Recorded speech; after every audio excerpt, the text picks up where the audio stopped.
इधर उधर भटकती हुई अतृप्त आत्माओं, जो खड़े हैं वो मेरे समर्थन में बैठ जाएं, क्योंकि आपके सामने सबसे स्मार्ट कवि खड़ा है।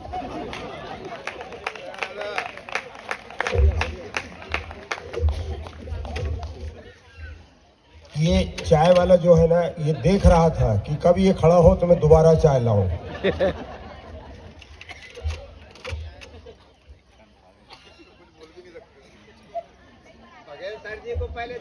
नहीं, मैं चाय वालों का सम्मान करता हूँ। पता नहीं ये चाय वाला प्रधानमंत्री बन जाए।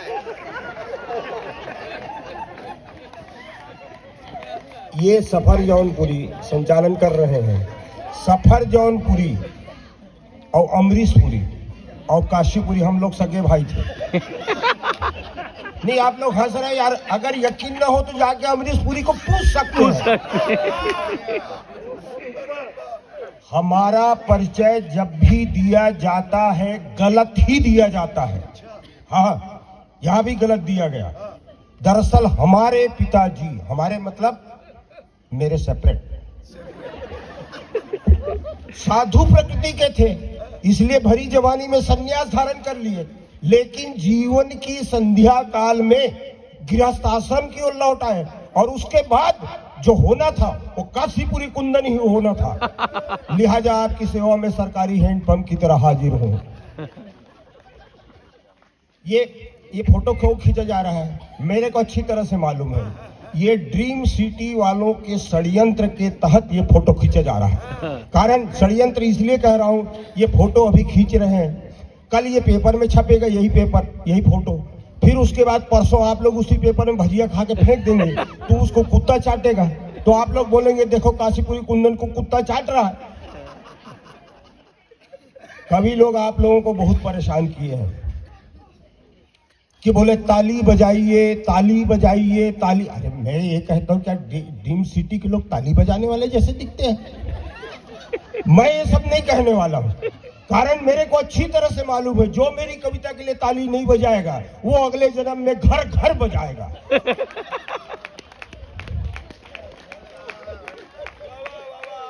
कभी लोग एक बात और कहते हैं कि आपका आशीर्वाद चाहिए, आपका आशीर्वाद चाहिए। अरे काहे का आशीर्वाद यार? आज से 40 साल पहले अग्नि को साक्षी मानकर थोक के भाव में आशीर्वाद लिया था, साला आज तक भुगत रहा हूं। आप लोग अच्छी तरह से जानते हैं डीआईजी साहब, अभी तो बड़े बड़े साहब लोग थे, अब चल दिए, तो डीआईजी साहब को तो आप लोग अच्छी तरह से जानते हैं, लेकिन डीओजी साहब को नहीं जानते। डीओजी यानी डाग यानी कुत्ता। कुत्ता को यार चाहे जितना भी दारू पिलाओ, जितना भी दारू पिलाओ, आदमी नहीं बन सकता। अब आदमी को चुल्लू भर पिला दो तुरंत।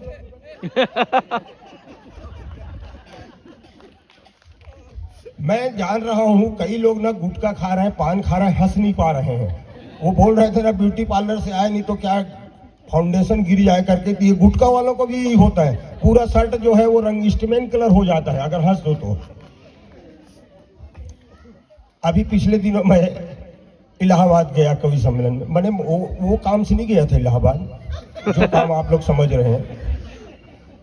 कवि सम्मेलन में गया तो हमारे गुरुदेव बैठे हुए हैं, मैंने वो गए थे ऐसा नहीं है, दो वहां मैं देखा, दो कर्मकांडी, एकदम कर्मकांडी पंडित लड़ रहे थे आपस में। दो कर्मकांडी पंडित लड़ रहे थे। पहला पंडित का कहना था कि जब तेरे को मालूम है कि मैं प्याज लहसुन नहीं खाता तो साले चिकन में क्यों डाला? भाई वो बड़े कर्मकांडी पंडित थे। आप लोग हंस रहे हैं, बहुत अच्छा लग रहा है और हंसते रहना चाहिए। गुरुदेव बैठे हैं, भगवान श्री कृष्ण ने भी कहा है कि हंसते रहना चाहिए और हंसते हंसते मुश्किलों का सामना करना चाहिए। लेकिन एक बात सुन लीजिए ध्यान से, जो हंसता है वो कभी स्वर्ग नहीं जाता है। अब हंसो, जो हंसता है वो कभी स्वर्ग नहीं जाता है, वो जहां भी रहता है वहीं स्वर्ग बन जाता है, वहीं स्वर्ग बन जाता है। अब ये दूसरा माला है मेरे इस 75वें वर्षगांठ में। एक माला कारण तो यहाँ खड़ा हूं। अक्सर लोग जो है मेरे को पूछते रहते हैं, यहाँ भी आया, कहाँ है वो भैया जी राजू राठौर, वो कार में बिठाए, बोले आप क्या काम करते हैं। अब आप ही लोग सोचिए इस उम्र में क्या कर सकता हूँ। धन है वो राजू राठौर, इच्छा तो हुई उतर जाऊं गाड़ी से, लेकिन बोले 7 किलोमीटर है, बोले तो मैं बैठा रहा। गुस्सा लगा, अब जवाब तो देना था, गुस्सा लगा तो तेरे दुर्भाग्य से शिक्षक हूं बोला। और जो भी पूछता है उसको, अब आप ही लोग देखिए दोनों पहिए घिस चुका है, क्या कर सकता हूं।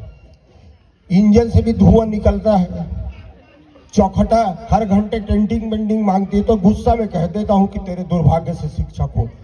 दुर्भाग्य से इसलिए कहता हूं कि अपन स्कूल जाते नहीं और गए तो पढ़ाते नहीं, और जिसे पढ़ाया वो आज तक पास नहीं हुआ।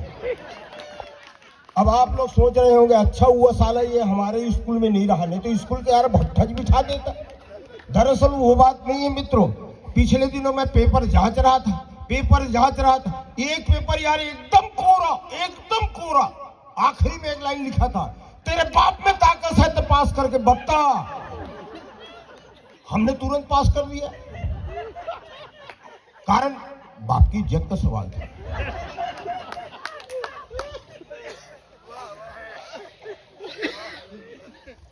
राजिम से आया हूं, शरीफ टाइप का आदमी है। नहीं, शरीफ टाइप का इसलिए कह रहा हूं कि देखिए राजिम जैसे कुंभ नगरी से आया हूं, जहां 4 लोग दारू पीते रहते ना, अपनी 1 मिनट भी खड़ा नहीं होते, सीधे बगल में बैठ जाते हैं।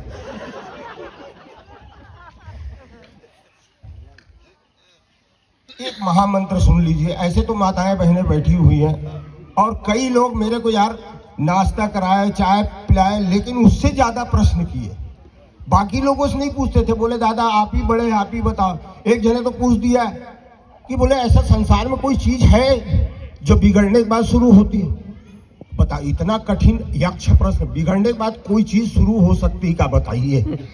लेकिन यहाँ भी ड्रीम सिटी के लोग पता नहीं क्या क्या ड्रीम देखते रहते हैं। तो भाई ऐसा स्वप्न देख रहे बिगड़ने के बाद। हमने उत्तर दिया, अपन कवि है, हमने बताया कि क्या चीज बिगड़ने के बाद शुरू होती है। घड़ी बिगड़ती है, घड़ी बिगड़ती है तो बंद होती है, घड़ी बिगड़ती है तो बंद होती है, घर वाली बिगड़ती है तो शुरू होती है। घड़ी बिगड़ती है तो बंद होती है, घर वाली बिगड़ती है तो शुरू होती है। चलिए एक महामंत्र सुनिए, इस महामंत्र को आप लोग बिल्कुल मेरे जाने के बाद लालन पालन कीजिएगा, फिर देखिएगा कहां से कहां आप पहुंच जाएंगे। जिसने भी इस महामंत्र का पालन किया आज वो कहां से कहां पहुंच गया है। देखिए जिंदगी में मजा कहां है, अक्सर पूछते हैं लोग, आज भी पूछे जिंदगी में मजा कहां है। न दादागिरी में है, न दादागिरी में है, न नेतागिरी में है, न दादागिरी में है, न नेतागिरी में है, असली मजा तो यारों चमचागिरी में है। न दादागिरी में है, न नेतागिरी में है, असली मजा तो यारों चमचागिरी में है। ये शिखर वार्ता अगर पूरी हो गई हो तो आप जाओ। अरे चप्पल मत उठा यार।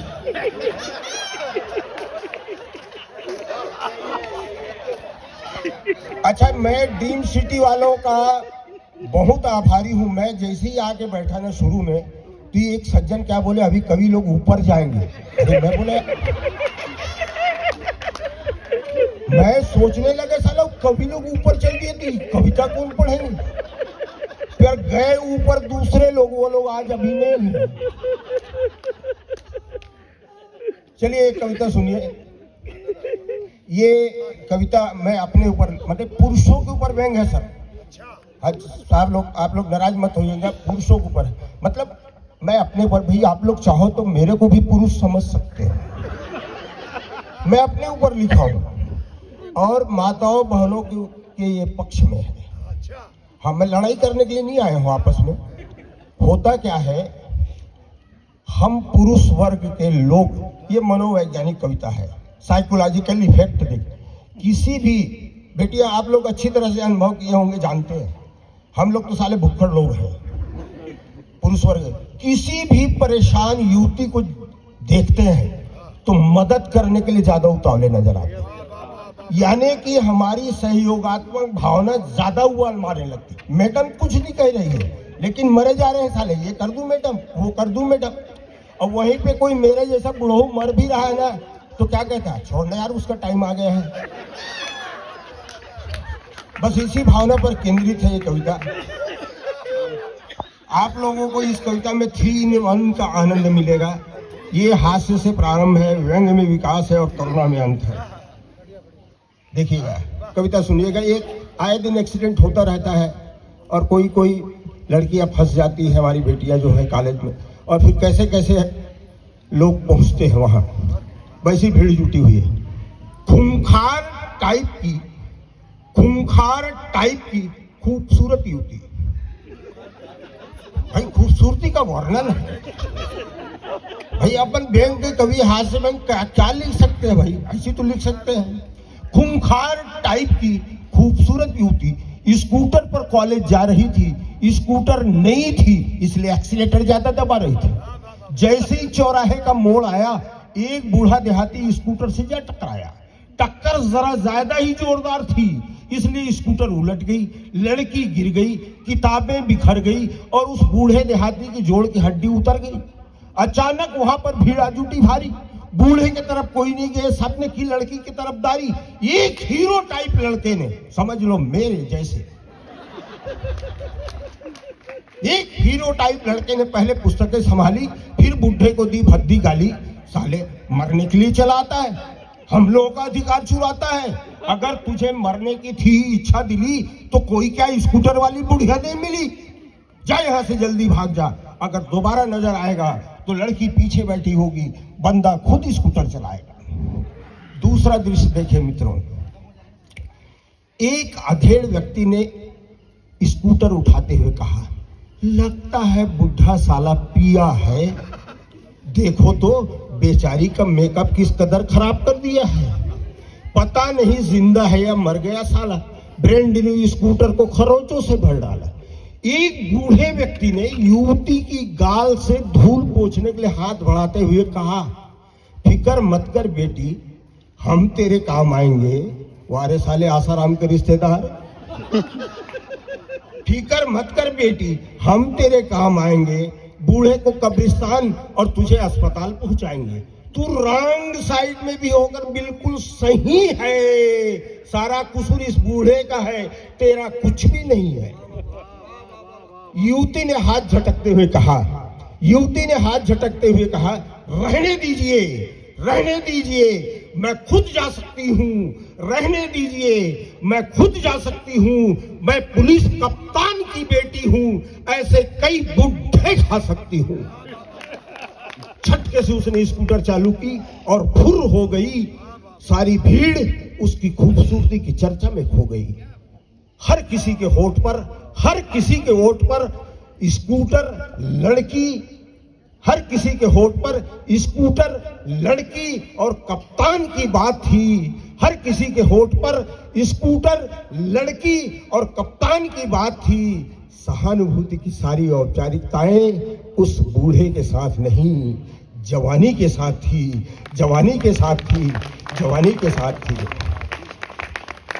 मित्रों, वो वाला दिल्ली वाला मित्रों नहीं, मित्रों भीड़ अभी भी है।